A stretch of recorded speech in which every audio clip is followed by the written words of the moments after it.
Aujourd'hui, les femmes ne représentent que 21% des ingénieurs en poste et le taux d'insertion des jeunes femmes et des jeunes hommes ayant le diplôme d'ingénieur n'est pas le même.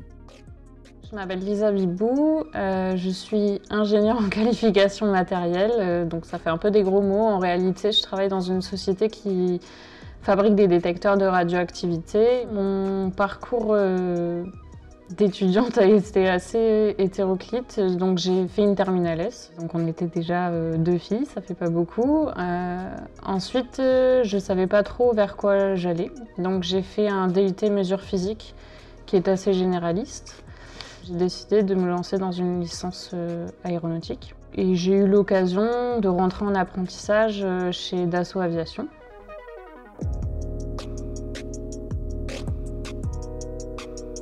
Comme vous l'imaginez, donc l'aéronautique, c'est un secteur qui est assez masculin quand même. Donc j'ai travaillé pendant 1 an à tester des avions Rafale sur la base aérienne d'Istres avec 100% d'hommes.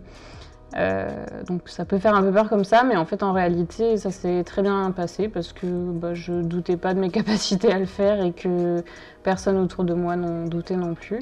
Donc ça a été une très bonne expérience, très enrichissante, autant techniquement que sur le plan humain.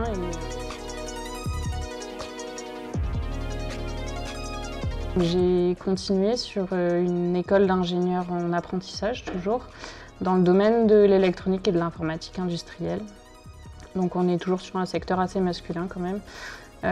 J'étais la seule dans ma classe et j'ai fait mon apprentissage chez Safran Aircraft Engines. Donc c'est une société qui fabrique des moteurs d'avion. J'ai peut-être beaucoup de défauts, mais s'il y en a un que j'ai pas, c'est que je doute pas. Quand j'ai une idée dans la tête, je l'ai pas ailleurs, comme on dit.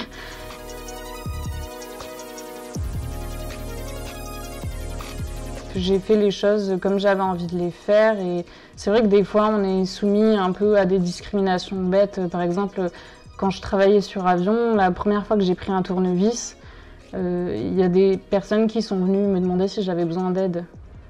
Ah là, ça c'est un gros stéréotype, mais non, j'avais pas besoin d'aide parce que pour utiliser un tournevis, il faut pas être un homme, il faut juste avoir 2 mains et un cerveau, donc jusque là ça va.